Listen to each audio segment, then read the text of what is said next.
침묵 속 분노, 어머니를 공격한 명문대 강사의 숨겨진 얼굴. 한밤중 조용했던 하남 병원에서 아들아, 나는 너의 엄마다. 엄마를 더 이상 찌르지 마라 라는 비명 소리가 공기를 가르며 들려왔습니다. 이 소리는 병원 전체에 울려 퍼졌고 밤 근무를 하던 의사들은 곧바로 202로 병실로 달려갔습니다. 그들이 목격한 것은 충격적인 장면이었습니다. 62세의 한 여성이 병상에 누워 힘겹게 숨을 몰아쉬며 온몸에 멍자국과 함께 끊임없이 흘러나오는 피로 뒤덮여 있었습니다.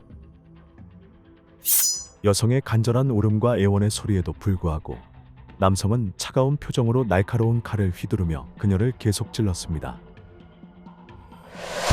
그 누구도 이 잔인한 범인이 명문대학의 강사라는 사실을 상상하지 못했습니다. 그 끔찍한 순간 이후 자오 씨 가문의 어두운 비밀들이 하나씩 드러나기 시작했습니다. 사람들이 상상할 수 없었던 숨겨진 이야기들이 밝혀지며 충격을 주었습니다. 이번 사건의 놀라운 전말을 기대하며 끝까지 시청해 주시기 바랍니다. 그리고 최신 영상을 놓치지 않도록 채널을 구독하는 것도 잊지 마세요. 실제 범죄 사건을 2D 스타일로 각색한 작품입니다.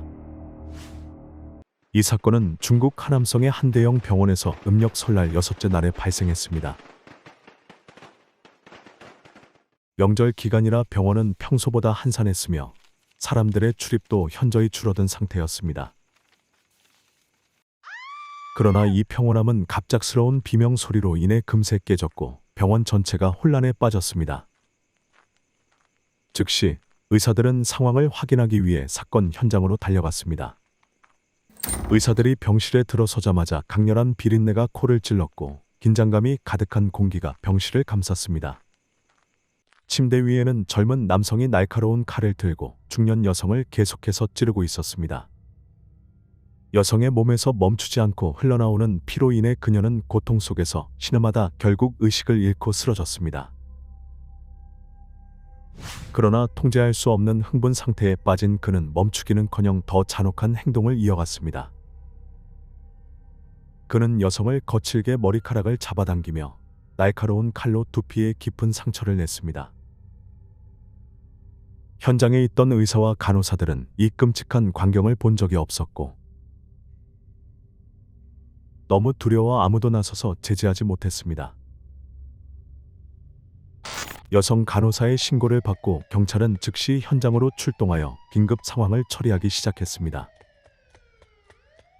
약 20분 후 경찰은 사건을 일으킨 젊은 남성을 제압하고 중년 여성을 응급실로 이송했습니다. 의료진은 몇 시간 동안 사력을 다해 그녀를 살리기 위해 노력했지만 과다한 출혈로 인해 그녀는 그날 밤 사망한 것으로 확인되었습니다. 사건이 공표된 후 경찰은 피해자와 가해자가 모자지간이라는 사실을 확인했습니다. 그러나 이상하게도 체포 명령에 직면했을 때 아들은 거의 아무런 저항도 하지 않았습니다. 그는 무표정한 얼굴로 차분히 경찰차에 올라타서 바로 경찰서로 압송되었습니다. 아들은 조사 과정에서도 전혀 협조하지 않았습니다. 경찰이 무슨 질문을 해도 그는 단지 의자에 앉아 침묵을 지키며 공허한 눈빛으로 아무 감정도 드러내지 않았습니다. 이런 상황은 사건 수사를 더욱 어렵게 만들었습니다. 아들에게서 정보를 얻는 것이 불가능해지자 경찰은 그의 관계망을 조사하기 시작했습니다. 조사 결과 아들의 이름은 자오진린으로 하남성에 거주하고 있었습니다. 당시 그는 27세의 젊은 나이의 명문대학의 강사로 활동하고 있었습니다. 동료들의 눈에 그는 유망한 젊은 교사로서 많은 신뢰를 받으며 교장에게도 사랑받는 인물로 보였습니다. 그러나 지성과 성공의 상징으로 여겨지던 자오진린이 친모를 무참히 살해했다는 사실은 모두를 경악하게 했습니다. 그의 행동은 대중을 충격에 빠뜨렸고 수많은 풀리지 않는 의문을 남겼습니다. 자오진린의 신원을 조사하던 경찰은 그의 집을 방문하여 추가 단서를 찾기 위해 조사를 이어갔습니다. 경찰이 문을 두드렸을 때 진린의 아버지인 자오 씨는 아들의 잔혹한 행동에 대해 이미 소식을 접한 상태였습니다. 그는 침대에 앉아 있었고 약한 다리를 얇은 이불로 덮고 있었습니다. 자오 씨의 무거운 한숨 소리는 리 경관에게 그 뒤에 숨겨진 이야기가 매우 심각하다는 것을 느끼게 했습니다. 리 경관은 자오 씨의 태도와 행동을 관찰하며 이번 조사가 중요한 단서를 제공할 것임을 빠르게 깨달았습니다. 잠시 대화를 나눈 후 리 경관은 자오 씨가 걸을 수 없게 된 이유가 바로 아들 자오 질린의 잔인한 행동 때문이라는 사실을 알게 되었습니다. 자오 질린은 냉혹하게 아버지의 아킬레스건을 절단하여 그를 평생 장애 상태로 몰아넣었습니다. 리 경관은 질린의 행동에 분노하면서도 가족이 이 불공정을 고발하지 못한 것에 대해 답답함을 느꼈습니다. 자오 씨의 말에 따르면 질린은 이전에도 부모에게 폭력을 휘두른 적이 여러 번 있었다고 합니다. 질린이 가족에게 집과 토지를 넘기라고 강요하기 시작한 이후로 자오 부부는 매일 두려움과 압박 속에서 살아가야 했습니다. 질린은 이미 27살인데 아직 결혼하지 못했습니다. 이유는 집이 없기 때문입니다. 자오 씨는 안타까운 눈빛으로 말했습니다. 그러나 자오 씨의 말은 리 경관에게 매우 불쾌하게 다가왔습니다. 리 경관은 마음속으로 이렇게 생각했습니다. 질린은 27살이고 대학 강사로 안정된 직장을 가지고 있는데 열심히 일하기만 한다면 집을 마련하는 것이 불가능한 일이 아니지 않은가. 그런데도 질린은 부모를 강제로 책임지게 만들고 심지어 폭력을 사용해 자신의 욕심을 채우려고 했습니다. 하지만 리 경관은 여전히 뭔가 납득되지 않는 부분이 있다고 느꼈습니다. 단순히 부모가 집을 사주지 않는다는 이유로 질린이 어머니를 살해했을까? 이런 일이 과연 가능할까? 이런 생각들이 머리를 맴도는 사이 경찰서에서 걸려온 전화벨 소리가 리 경관의 생각을 끊었습니다. 전화 내용은 새로운 증인이 나타났으며 그를 만나기 위해 경찰서로 빨리 돌아와야 한다는 것이었습니다. 경찰서의 조사실에서 그동안 침묵을 지키던 자오 질린이 갑자기 자리에서 일어나 방금 들어온 사람에게 달려들었습니다. 그 사람은 다름 아닌 질린의 동생 자오 질롱이었습니다. 질롱과 질린은 외모가 많이 닮았지만 질롱은 잘생기고 활기찬 느낌을 주는 반면 질린은 우울하고 어두운 분위기를 풍겼습니다. 질롱을 마주한 질린은 그동안 억눌려왔던 분노를 폭발시키며 쓴소리를 퍼부었고 목소리에는 원망이 가득했습니다. 그는 자신이 오랜 세월 동안 겪었다고 믿는 불공정을 이야기하며 결국 어머니를 공격하게 된 원인이 질롱 때문이라고 비난했습니다.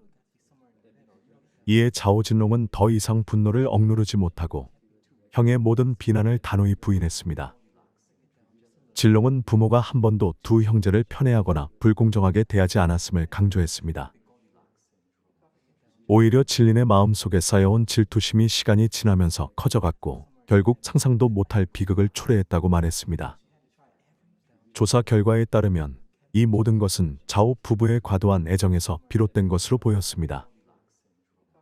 단순한 농부였던 자오 부부는 질린이 태어나자마자 최선을 다해 첫째 아들에게 가장 좋은 것을 제공하려고 노력했습니다. 그들은 한 푼 두 푼 아껴가며 질린이 부족함 없이 자라는 모습을 보며 기쁨을 느꼈습니다. 비록 경제적으로 넉넉하지 않았지만 질린의 어린 시절은 부모의 풍족한 사랑과 지원 속에서 채워졌습니다. 질린이 원하는 것이 있다면 부모는 며칠간 굶더라도 아들의 소원을 들어주기 위해 필요한 물건을 사주었습니다. 이처럼 끝없는 사랑과 배려 속에서 자란 질린은 부모의 희생을 당연하게 여기게 되었습니다. 이런 과도한 애정은 그의 이기적인 성향을 형성했고 이후 극단적인 행동을 하게 된 씨앗을 심어놓았습니다.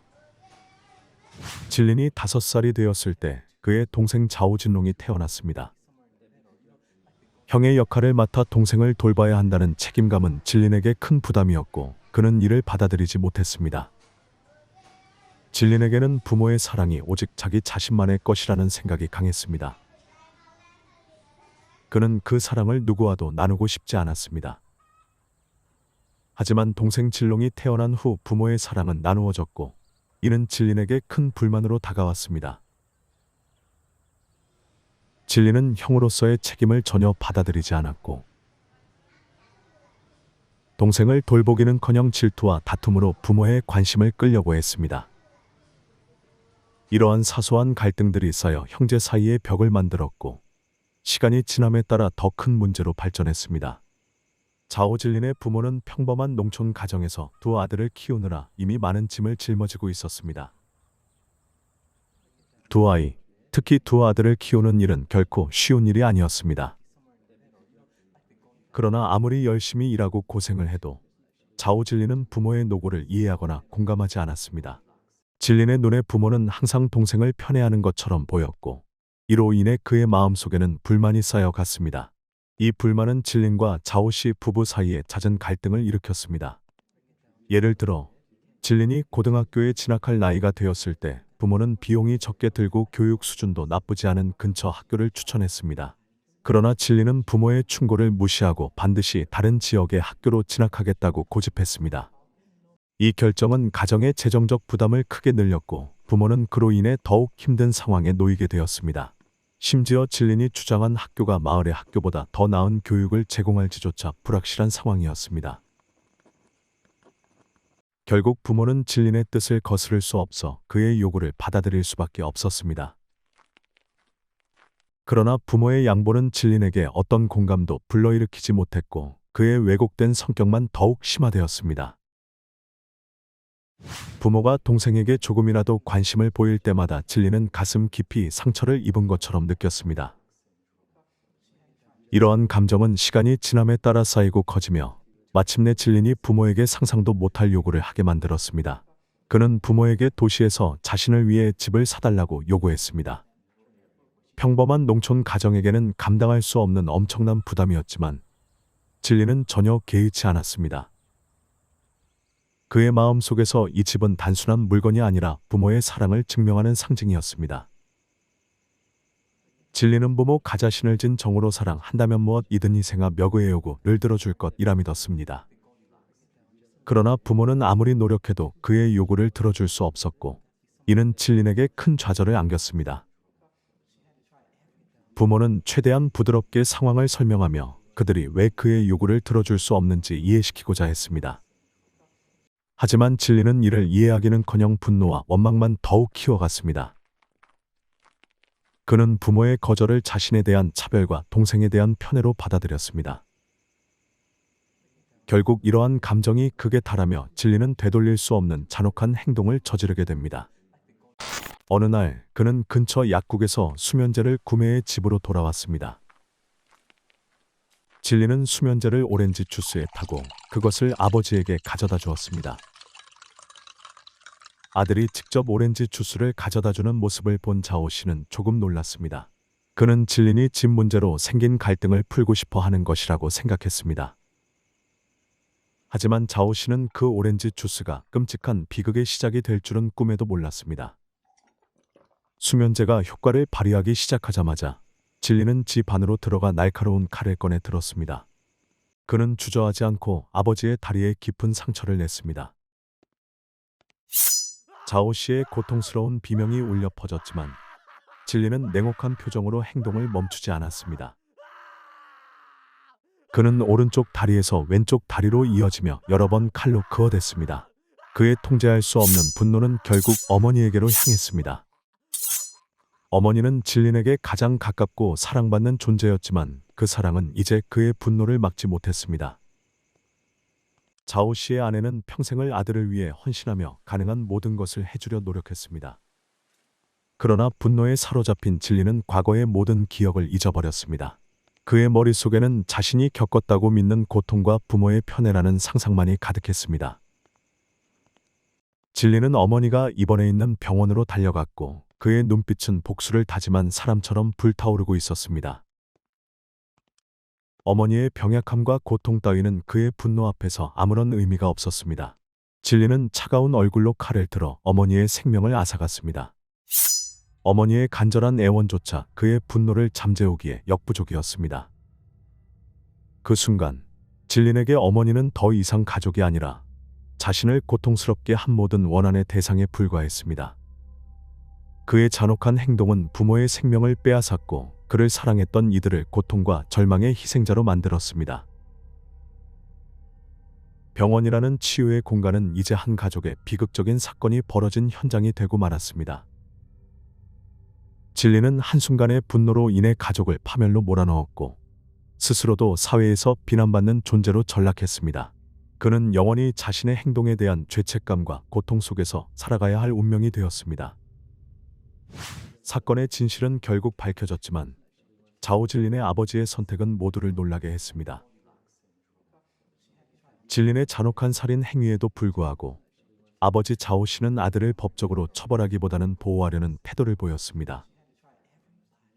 큰 상실감과 슬픔에도 불구하고 자오 씨는 질린에 대한 형사 처벌 요청을 거부했습니다. 그는 아들의 행동이 용서받을 수 없다는 것을 알면서도 아버지로서 자식을 극단적인 처벌로 내몰고 싶지 않다고 믿었습니다. 그러나 자오 씨의 결정은 동생 자오 진롱의 강한 반대에 부딪혔습니다.